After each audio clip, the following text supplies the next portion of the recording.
আমার জীবনে আমি দেখেছি এক ধরনের ওলামা খুব ইবাদতকারী, পৃথিবীতে এরাই সফল, চিরস্মরণীয় হয়। আর এক ধরনের আলেম, ইবাদত বন্দেগী নেই, সারাদিন লেখা নিয়ে ব্যস্ত, বক্তৃতা নিয়ে ব্যস্ত, দাওয়াত নিয়ে ব্যস্ত, ইবাদত দিয়ে নিজেকে সাজানো, জিকির আজকার, আল্লাহকে মনে রাখা।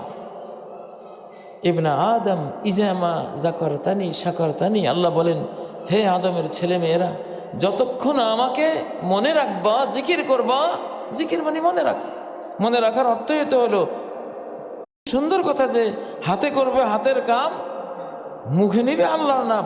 মুখ তো 16 ঘন্টা আল্লাহর নাম নিলে ওটা কোনো ক্লান্তি নেই। কত সহজ ইবাদত, আল্লাহু আকবার, অথচ জীবন ধন্য হয়ে গেল। যারা আল্লাহর বেশি বেশি আল্লাহকে মনে রাখে